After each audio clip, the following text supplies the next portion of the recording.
एक और नए नवोदित कवि अभिषेक वाजपेयी जी को बुला रहे हैं।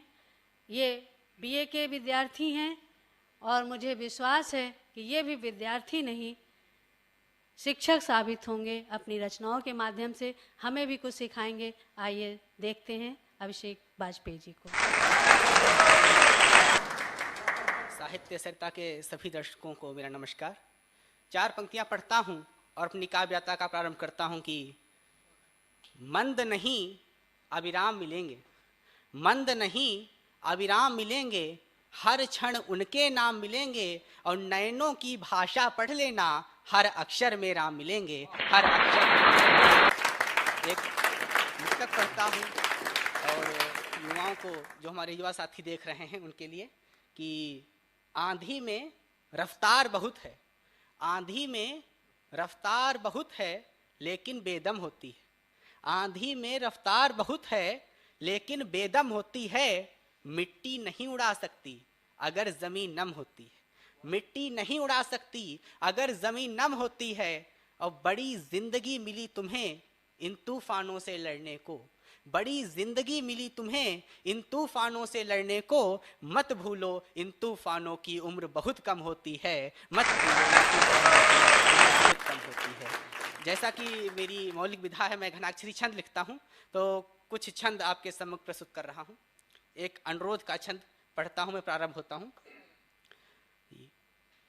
ईश्वर से कामना है रहे वीर राष्ट्र भक्ति, शौर्य जन्मभूमि निज राष्ट्रीय अभिमान हो, और नीति हो यथार्थ संग, मार्ग मध्य का प्रसंग, ज्ञान की धरा अनन्य ज्ञान ही प्रदान हो, और भक्ति अनुरक्ति साथ देना कंठ में तू ओज, शौर्य राष्ट्र घोष जय गान मृदुतान हो, और कामना सदैव यही जन्म मिलना हो, यदि धरती प्रणम्य यही भारत महान हो, कामना जन्म मिलना हो, यदि धरती प्रणम्य यही भारत महान हो। और उसी भारत देश के गौरवशाली इतिहास को दृष्टि में रखता हूँ और एक घनाक्षरी छंद निवेदित करता हूँ कि भारत की धरती महान इतिहास लिए शौर्य वीरता की एक अमिट कहानी है, और पुरुषों में वीरता का लहू दौड़ता है, यहाँ नारियों में होती यहाँ झांसी वाली रानी है, और मृत्यु का ना भय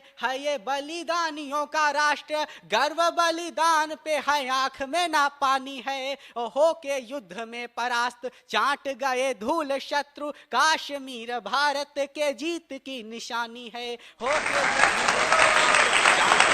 भूल शत्रु। देश क्या चाहता है आज के युवाओं से, क्या अपेक्षा करता है कि वीरता सदैव रहे भारत में, इसलिए भगत के जैसी नौजवानी मांगता है देश, और नारियों से चाहता है झांसी वाली रानी बने, पद्मिनी जैसी बलिदानी मांगता है देश, वीर चंद्रशेखर सुभाष राजगुरु और आज सुखदेव सी निशानी मांगता है देश, और मांगता है बलिदान वीर अशफाक जैसा, ऊधम ने लिखी वो कहानी मांगता है देश।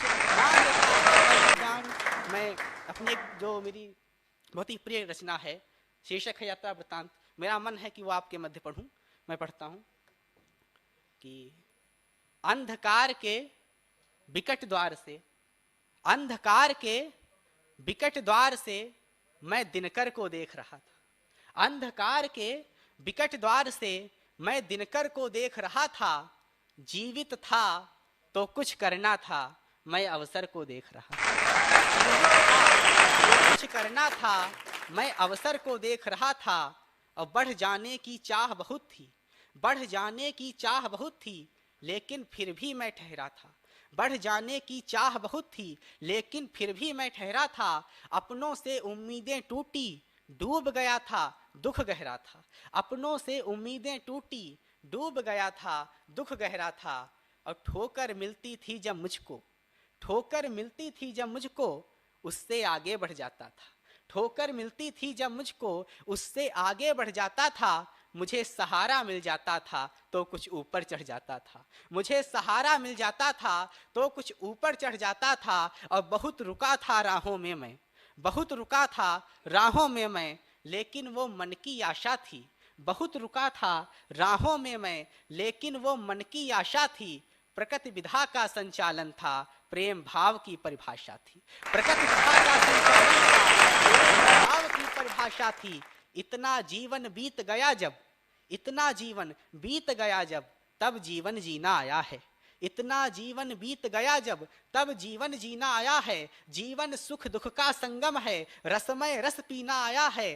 फूलों की भी सेज मिली है, कांटों का आभार रहा है। भाव हृदय के प्रकट हुए हैं, प्रतिपल पथ से प्यार रहा है। नयन स्वप्न की ओर चले हैं, पथ पथ का उपलक्ष्य मिला है। असफलताएं स्वीकारी हैं, तब जाकर के लक्ष्य मिला है, तब जाकर के लक्ष्य मिला है।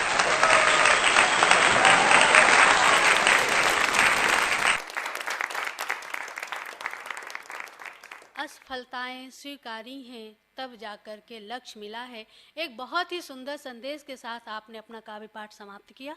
दुष्यंत कुमार जी की पंक्तियां हैं कि कौन कहता है कि आसमां में सुराख नहीं हो सकता, एक पत्थर तो तबीयत से उछालो यारों, एक पत्थर तो तबीयत से उछालो यारों। वाजपेयी जी ने अभी काव्य पाठ किया, पत्थर उछाला, खूब तबीयत से काव्य पाठ किया, और इसी काव्य पाठ के साथ हमारा ये आज का कार्यक्रम समाप्त होता है। आपको कैसा लगा हमें लिखना ना भूलें। आपकी राय हमारे लिए बहुत ही महत्वपूर्ण है। आपके मिले पत्र, ईमेल और संदेशों से हमें पता चलता है कि आपको हमारा ये कार्यक्रम कितना पसंद आ रहा है। तो लिखना ना भूलें, लिखते रहें। फिर मिलेंगे।